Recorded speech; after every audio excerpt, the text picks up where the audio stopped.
the environment in which you spend most of your time in will definitely shape your mindset.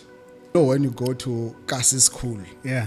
the only conversation is either abantwana, The girls. ngiyamfasa lo, yabo. So those are the things, and you are thinking of, okay, after grade 12 you'll go maybe to varsity, buying a car, and then you come back home, will be the god of the village or the god of the township. You don't think of those things of saying, how can I build wealth? You don't think like the Rockefellers. Culture with poverty, they don't help you. It won't help you. So you need culture with wealth. So it goes hand in hand, that my culture goes with wealth. Exposure always expand the expectations.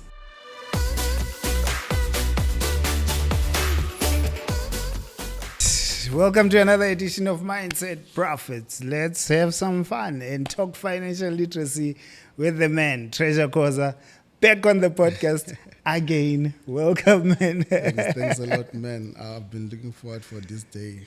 Is to it? Come here and share the knowledge again. So we tried to shoot this a bit earlier, but because I am in Tula Mahashe, in Mpumalanga, it was so hot. I thought, let's just wait. How do you guys survive the heat, man? I think, I'm still getting used to being here. Yeah, it shows that we're real Africans. Because an African cannot complain about the sun. Man. All right, so you do a lot of things. I think in chatting with you, I know someone is going to benefit. And I'll say this to you. Just hanging with you and having a conversation and having dinner with you, your nice places, you showing me places around here. You push me. You push me. Yeah. I think that's a good way of summarizing it. I think it's just nice to sit and have refreshing conversations with a brother that just cause you to think deep, and challenge yourself a little bit more. Yeah. So I appreciate you, man. Thanks a lot. All right, so the people who don't know you, let's do a high-level intro of you. Introduction again. So, Treasure Khoza, born and raised in Bushbuck Ridge, in a village called Role.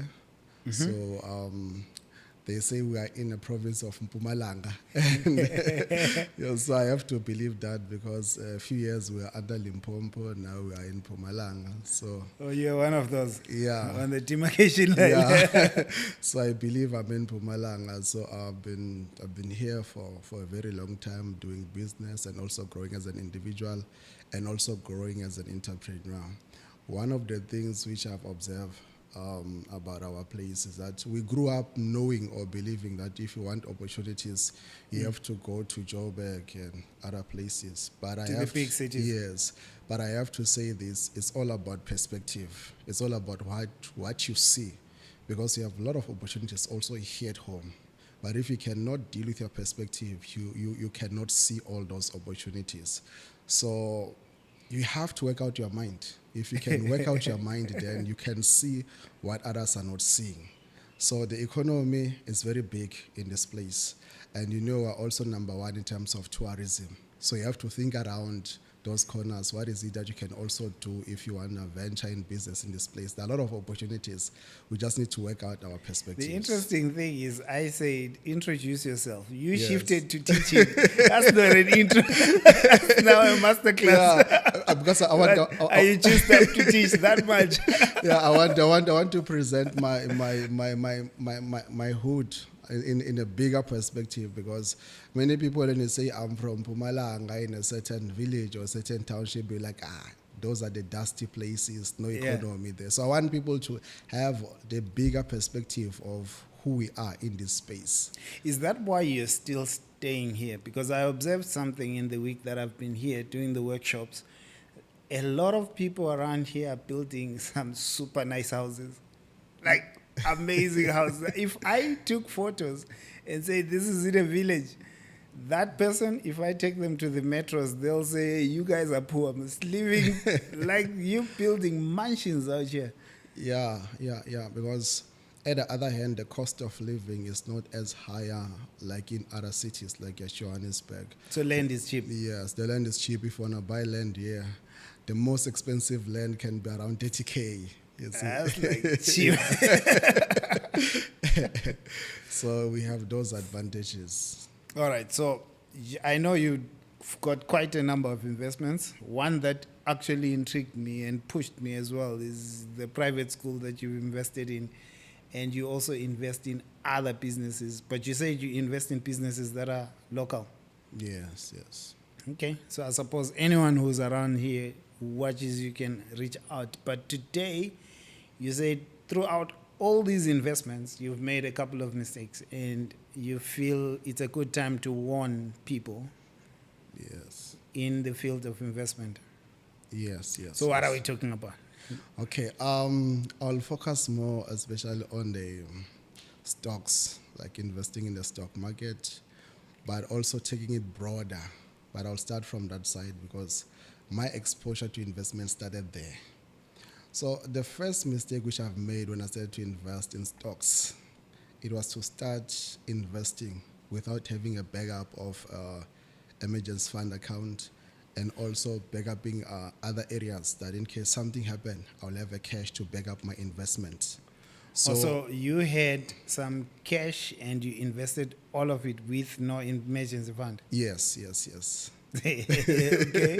Because I felt like no, the opportunity is too big in the market, so let me jump in with everything that I have. What convinced you?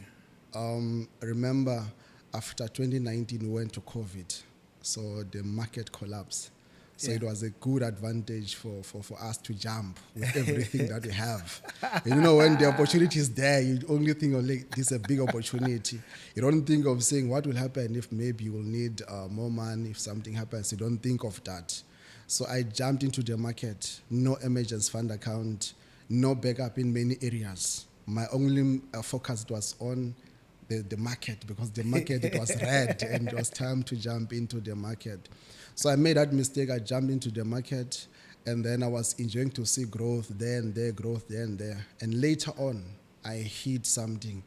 I needed serious cash. And that time I don't have cash at all. I don't have liquid cash at all.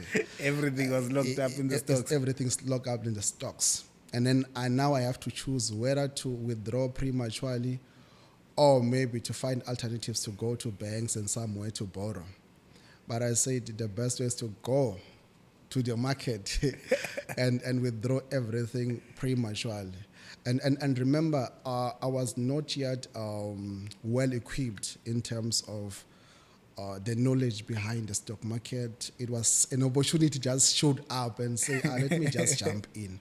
And I had this thing in my mind to believe that if I jump in the market with a lot of money, then all the financial problems which I'm having are going to vanish because I'll have good cash there. You understand? So I think most of the people, especially those who are not exposed to the stock market, when introduced them, say you can access those securities there, they have this thinking of saying, my money problems are gone. But they don't know that you need a strong balancing here. And you need a backup in terms of your investment. So if you're going to invest, let's say 500,000, have a backup aside of maybe at least 100K, depending on your monthly responsibilities that you are having. You should not go to the market with your all. Because at the other hand, it's a risk also. It is. It's a risk also. So for me, it was like, I have money problems. Let me just go there so that when I build this capital, then I'll come back and use the capital to build whatever business ideas I'm having. So that's, Why are you calling it a mistake, though? Did it backfire badly? Because of the cash needs? Yeah, because later I had to withdraw almost 80% of my portfolio because I needed serious money. And remember, when COVID started, most of the work that I'm doing, because I'm majoring with business administration, there was no movement, there was no business. And I have to take care of a lot of things. So, and at the other hand, I didn't build operational expenditure in my business. So we're waiting for an invoice to be paid and then we do the rest of the work, invoice coming in. So now you have a business with no operational expenditure.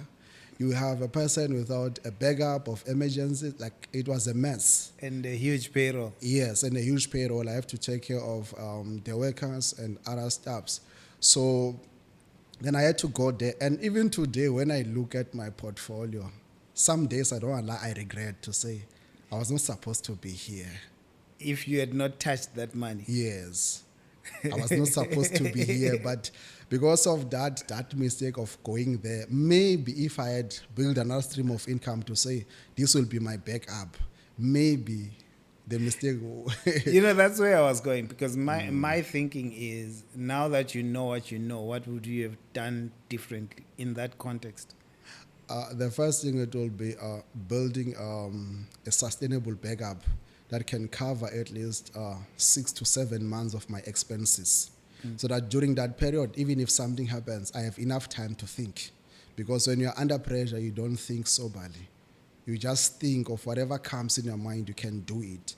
So I will build a strong backup of 6 to 7 months and make sure that I have something that is generating income monthly. Not just saying I will wait for that invoice to be maybe paid. I will have something that is generating income monthly, that I know that this is a fixed income. Because at the other hand, especially people who are doing business, it's okay to do business, but you also need to have a fixed income somewhere. Yeah. So that if something don't go according to my plan, invoices can be delayed. Things can happen to the company. So you need to have a backup there to say, okay, I have a fixed income from this place. So if something happens, I'll be able to take care of maybe the workers and other fixed costs. It's a joke that I use sometimes as well, something along those lines, because I always say you should have 7 income streams. And when in a workshop and the participants will challenge me why, I always say, no, I got it from the Bible, so I don't know where they got the 7, but I like the number 7. So when you think about your business model, I need you to think about 7 income streams. So you're saying, even if you have a business, you need to have alternative income streams, because you never know what comes. But in your case, what I find interesting is this is a crisis born of good intentions, because it was a good intention to invest. Yeah. It's a crisis that came Yeah. from good intentions. Yeah. And that time the perspective it was very narrow. It was the only thing. When you're hungry, when you see a plate there, Yeah. the only focus is on the plate. You don't look at the other things aside the risk. plate, because sometimes that thing can also be a trap to you.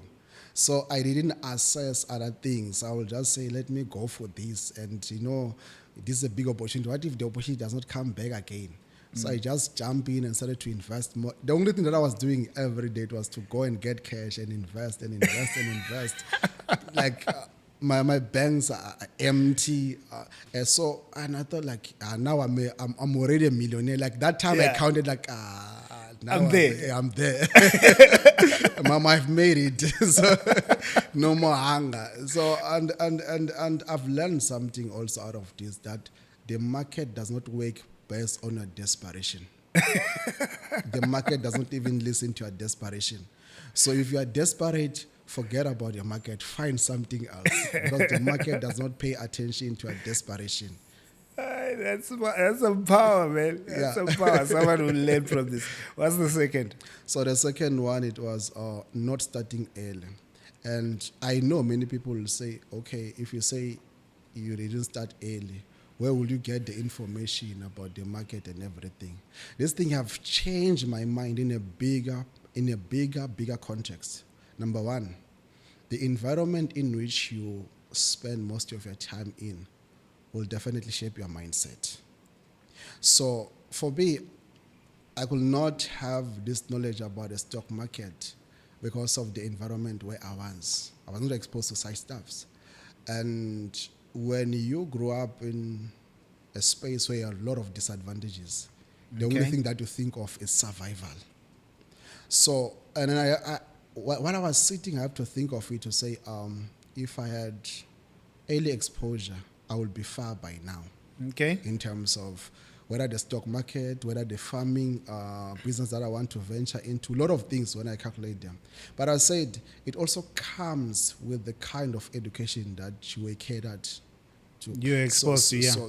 And I thought of it and say, okay, now when you think of education, you must think differently. When you think of a school, think of networks. Okay. When you think of school, think of exposure. When you think of school, think of a place where it will set your child to a lot of advantages and also bigger exposure. Because now you know when you go to Kasi school, Yeah. the only conversation is either abantwana mfethu The girls, the girls. ngiyamfasa lo yabona ngiyamfasa yabona. So those are the things, and you are thinking of, okay, after grade 12 you'll go maybe to varsity, buying a car, and then you come back home, will be the god of the village or the god of the township. You don't think of those things of saying, how can I build wealth? You don't think like the Rockefellers. Like, if you can compare a Rockefeller child with a child from my hood, there is a huge difference, because the environment shapes how you think. Yeah, I So- get you. I get you. So if I had that opportunity, I'm not even blaming my parents. They did their best. In fact, my mother invested a lot when it comes to my education. So, but I also have an assignment in my shoulder to place my kids in a space where they will have early exposure.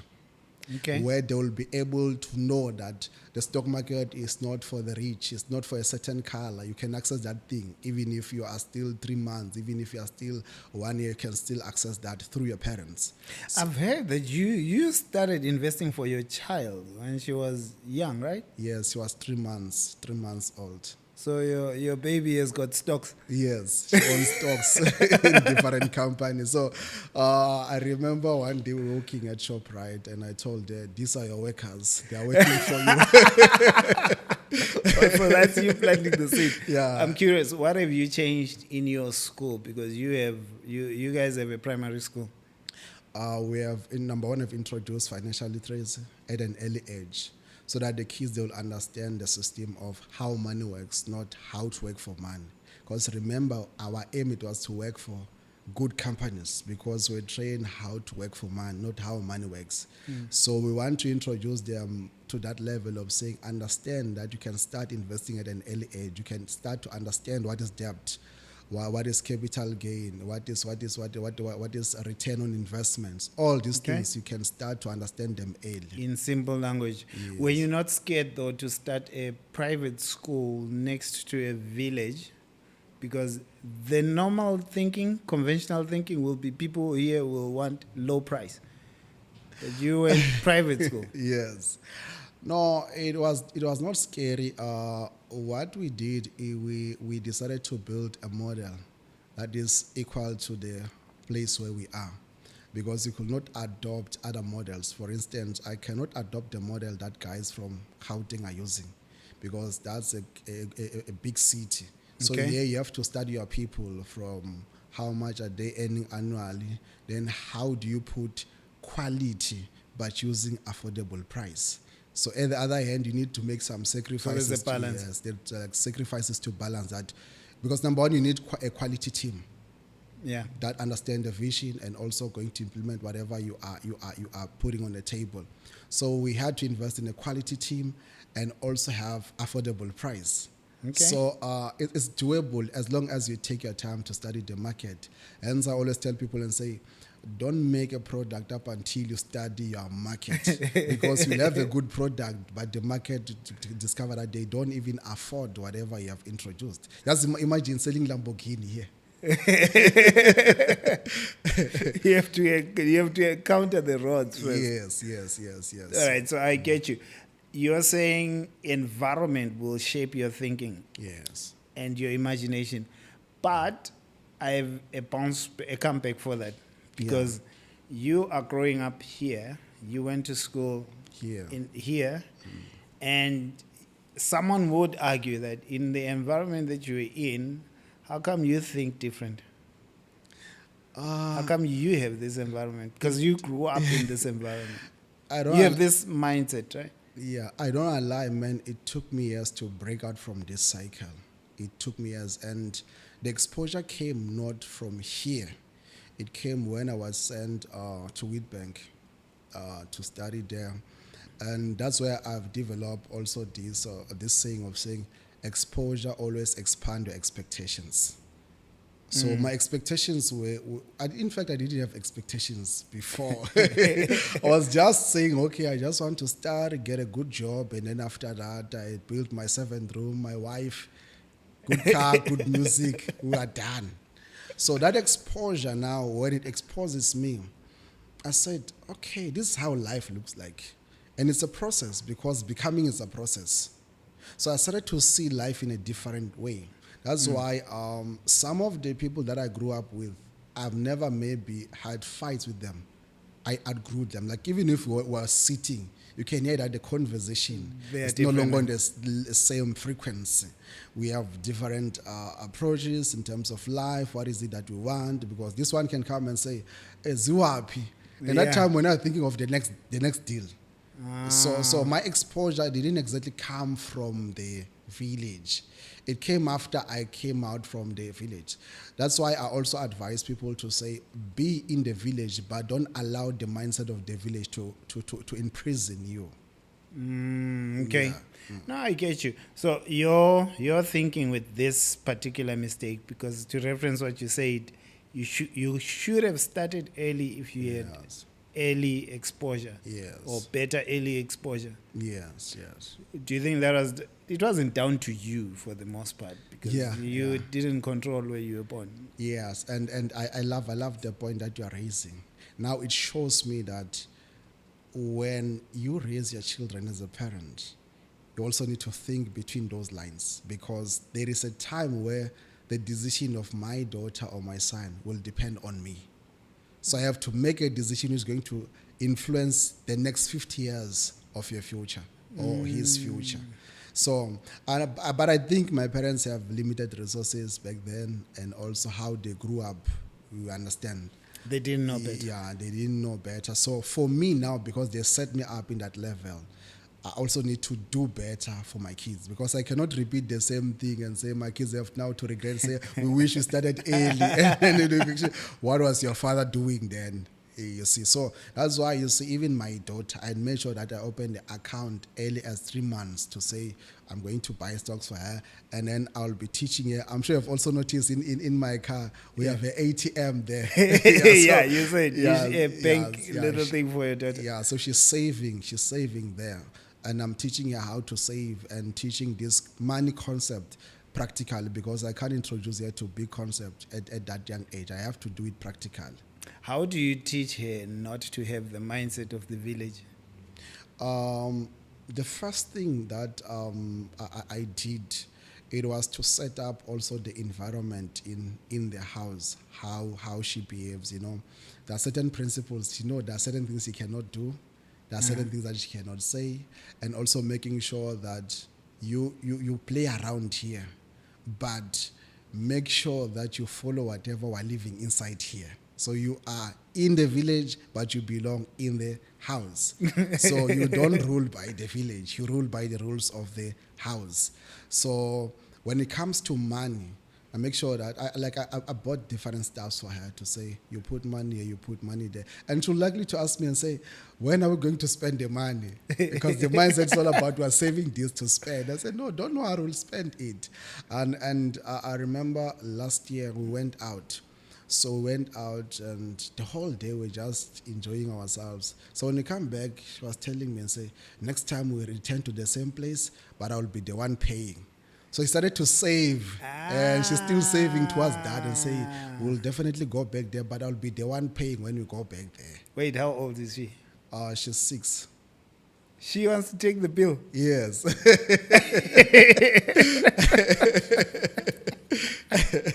Yeah, you've done a good job, man. Yeah. What's number 3? And number 3, it was not to invest in the philosophy of investing. Okay. Yeah. I want to give an example about this. Now. Whatever you want to venture into, don't focus on the profits and the gains. Focus on the philosophy. Okay. Because if the profits collapse, what is your backup? If you have the philosophy, you can rise even more than 10 times because you have the philosophy. It's not just experience, the Okay. philosophy, because your experience must come from the philosophy.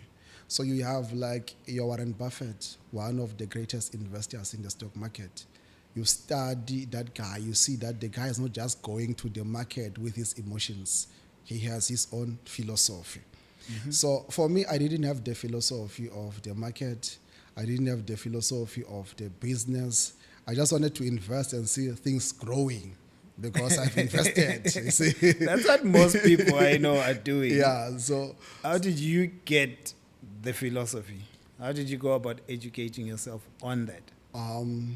after that mistake of withdrawing from my profile, I started now to say I need to buy more books regarding this field. I need to spend more time on YouTube. I need to attend seminars and online teachings. I'll make sure that I invest a lot of money. Even today, that's my philosophy of investing money to develop myself, to get the philosophy right. So I started now to attend some seminars. I started to read some books and to say, okay, this thing works like this. So the more I get the philosophy, is the more I realize that I've made a lot of mistakes. That's why I don't want to lie. No? Some of my holdings in my portfolio is just pure luck. I don't like, maybe I'm a master. They It's just were, pure luck. but it was luck. It was just luck because I didn't know what I was doing. Hey, MTN, let me buy MTN. And if you can ask me why MTN, I said, MTN, I know MTN, but no facts that are back up my decision. So, but now I know that, okay, you need to study the spreadsheet and other things. And remember, even when it comes to stocks, we have different types of stocks. So I remember buying one of the holdings. It was a penny stock, but I didn't know. You know why I bought it? Yeah. It's because it was cheap. So I don't have the philosophy of that you have a penny stock. And what is a penny stock? Like a penny stock is something that is below 2 billion in the market cap. I didn't know about that, how to check the market cap. I just say, this thing is very cheap. And that thing remains red for years. Because I bought a cheap stuff, but that cheap becomes expensive. You see? So I had now to invest. And I know, my guy, like many people, if you tell them that, no, we have access to the stock market, they'll say, how to invest? The question is not how to. The question is how to get the right knowledge to invest. So you need to get the knowledge first so that you'll understand how these things operate. That's why you'll even discover others when they want to buy stocks, they'll be like, oh, then when do you withdraw? Because they're used like banks. Banks will tell you that you're going to invest for 5 years. After 5 years, your money will be like this. It matures and we give you this much. The interest rate is like this. So there you don't have those stuffs. You have to study and the whole philosophy. And I'm telling you, if we can invest more in teaching the philosophy without bridging the false hope, many people can definitely work out their finances and they can play in the market. But because we don't spend too much time to teach the philosophy, sometimes we're driven by having big numbers in our mentorship programs. Yeah. Say, if you join my club, after 3 months, your money will change. No, it's not like that. You have to invest in the philosophy. And remember, this is key. One day you'll have to pass down that wealth to someone. But wealth without knowledge is a disaster. Because you need to pass the knowledge and also the wealth. That's a double-edged sword. Yes. You getting the knowledge to build and sustain the wealth, and Yes. teaching the next generation as well so they don't lose it. Yes. When you say that, I'm thinking of someone who taught me, I think right up there with someone who taught me the most, to have Eka. He has a money management system where you split money into, he says, the money jars. But there's one specific one that comes to mind as you say this, which is a financial freedom jar, where there's a certain percentage of money that you put away towards your financial freedom, which means you're investing in the stocks, but you're building an asset base that's going to give you passive income. Yes. Now, what he says with that is, this is money that you should never, ever withdraw. Yeah. So you're building an asset base that continues to grow, and you have zero intention to ever withdraw. Yeah. And the intention is the passive income that you get off it over time should be enough to more than cover your living expenses. You should build your asset base to a level where the passive income from the asset base is more than your living expenses. Then you know So powerful. It That's so hit a nerve. powerful. I think what hit a nerve for me was him saying, when you're investing in the stocks and whatever, you're building the asset base. Never ever touch that money. It's Yeah. in there to be there forever. Yeah. Then you have me with You my went for all of investments. it. With my investments, no backup. Then I have to touch it. And the other thing about the philosophy, we as black people have traditions. For instance, Zulu people, they have their own traditions. We Tsonga people, we have our own traditions. But I have a question on that. Why our traditions have to be based on activities has nothing to do with wealth. We don't have a culture of Yeah, wealth. Yes. So I said to myself, let me invest in the philosophy of these things, so that the culture which I will pass down, it will become the culture of my clan. To say this clan, they have this belief, and whenever they pass down something, it goes with wealth.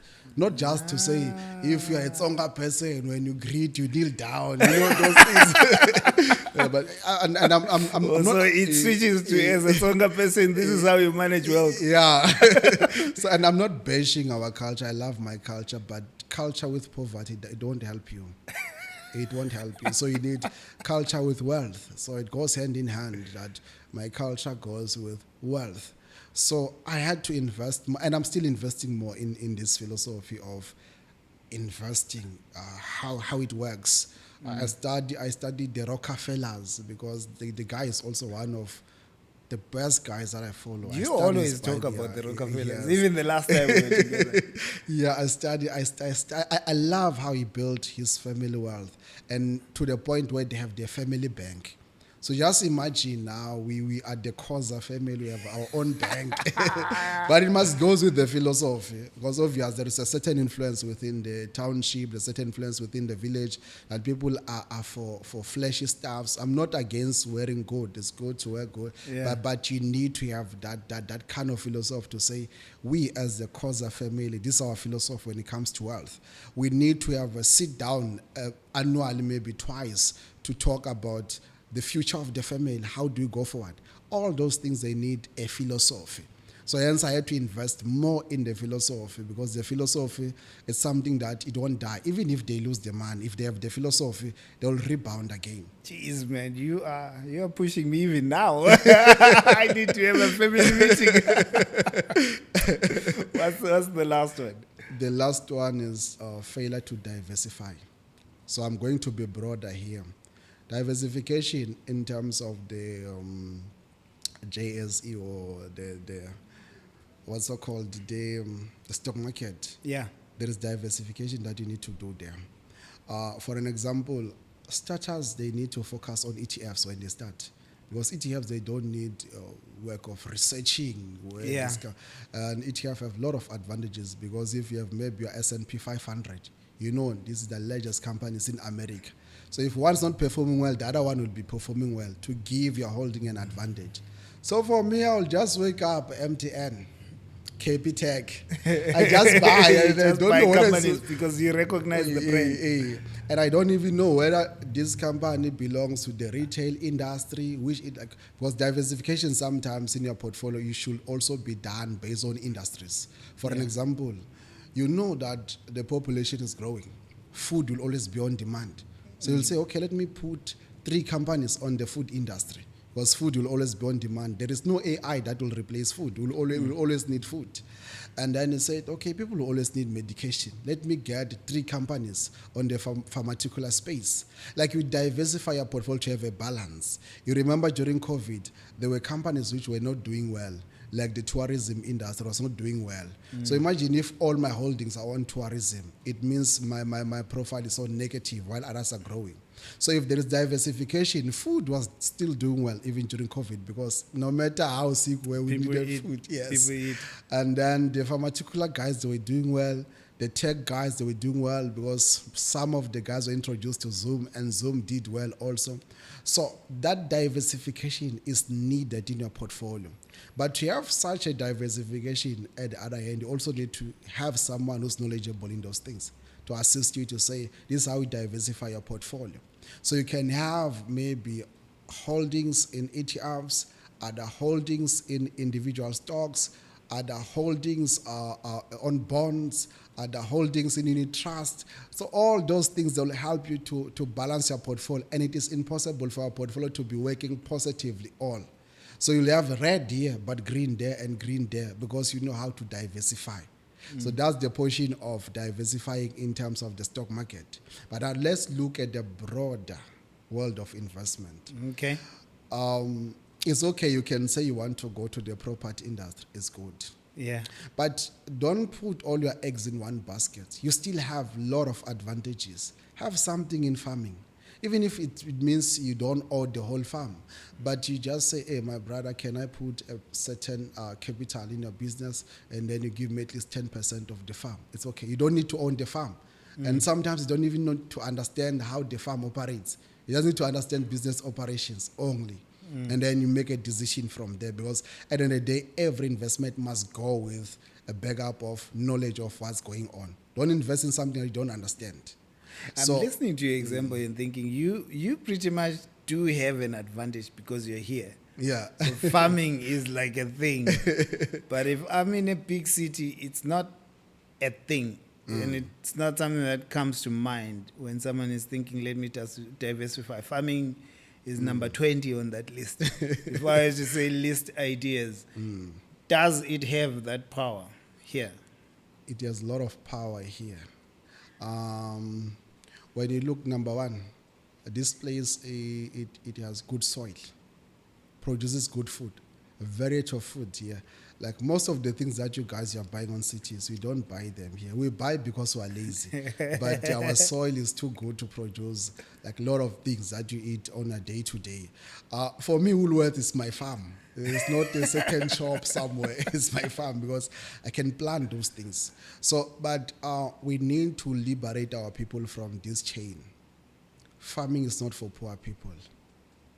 That's the problem here. If they can see you now planting tomatoes, onions, they'll be, that guy, he's suffering, he's struggling. But if they can see you every morning wearing a tie, smelling good, going somewhere where you'll be busy with the computer, and then month end you get your 5K, they will be fine with you because you wear a suit and you wear formal and you get less income. They don't pay much attention to the income. They pay attention to the appearance. So for me, I rather appear muddy with a strong backup of assets than to appear so appealing and have maybe negative 5K on my account. I don't want that. So we have a lot of advantages when it comes to farming here. And I don't want to lie to you. If I was in Gauteng, I'll make sure that I buy a land in the village and then do serious farming or other business, or any business. But I'll make sure that when I'm in Gauteng, I own a vast of land. Yes, I have village investment because in the village, man, the cost of living is low. Things are simple here compared to your Gauteng. A bit of a square meter is millions. And you can't even produce most of the food that we're producing here. So what we need to work on is the mindset here. We need to change the mindset which we are having and start to diversify. And when I'm telling you, I don't want to find myself again in a space where I have a portfolio which is fixed in one industry. I want like my portfolio to say, this guy is there. He's there on agriculture. He's there on AI. He's there. Like I'm in these different spaces because I don't know what will happen next. COVID hit me with a surprise. I don't want another surprise again. So when it hits, I'll say, but that industry will function. This one won't function, but that one will function. At least it will back up me. Well, this has been a good masterclass. I know some people will be, their minds are stretched right now, but at what cost comes with this? Because thinking in this way means, or at least conceptually, that's how I'm seeing it. It means a lot of work, a lot of hard yards, a lot of hours. Where do you get time to rest? Let me say this. Do you get me? Yeah, I do get you. Let me just first give you this example. I once told someone and said, don't be romantic in the season of building. Like I say, no, don't be romantic in a season of building. Because you want to focus on romance, dating. There, I'm not saying it's wrong dating, but sometimes when you put yourself in those stuffs, it will divide your attention. And while you need to build something here, so there's a season of building. So it takes a lot of efforts. Where sometimes, man, I sleep for 4 hours. Sometimes I have to sleep for 2 hours and go. I remember during festive season, my mom was even complaining. I said, you don't even eat here in my house. And I was like, the time, like, sometimes you see me coming in, then the next thing I'm gone. So it comes with a lot of work, and then you must be willing to sacrifice, knowing exactly that you will have a season of rest. So if you have nothing that you have built, please don't rest. Work. Rest is for people who have already built. For us who are still building, guys, let's work. No time for rest. And even romance, put me on a 20% of romance, and the 80 go to work. People will come for you, man. And say, don't touch romance. Touch everything else. You want to be romantic with a negative account. You can't. You can't. You have to work. You have to work. And at some point, money is not everything, but most of the things that you do every day, they require money. All right, man. I appreciate this. I appreciate you and all the value that you've shared. What can people look forward to in as far as you? And who should follow you, by the way? You can follow me on my Facebook account. It's Treasure Mwalimu Khoza. Yeah. You will see me there posting some stuff. Sometimes I'm funny, sometimes I'm serious. You can also text me about business. Let's talk business. You can text me on my You're WhatsApp building. line. I think after this, they know. Yeah, I'm building. So if you text me, we want to build, but not relationship. We want to build something valuable. So they can also text me on 079 3038 509. So this year they can look forward for an annual event of financial literacy in Tulamahash. We want to go bigger. We want to have that kind of a setup that after the session you'll say, wow, this is a lifetime investment. So we are still working it out. And when we're done, they will see by posters. And please make sure that you show up. We want to have people like you to come and break the soil and bring the seed that you're having, because we need all these type of seeds to make sure that the black person remains not behind bars, but remains on the forefront of things. Man, I appreciate you and thank you. Yeah, thanks a lot. Thank you for hanging us till this time. See you in the next episode. Give him some love. You can follow him. We'll put a link to his Facebook in the description of this video, and there you will also get to see his book. Thank you.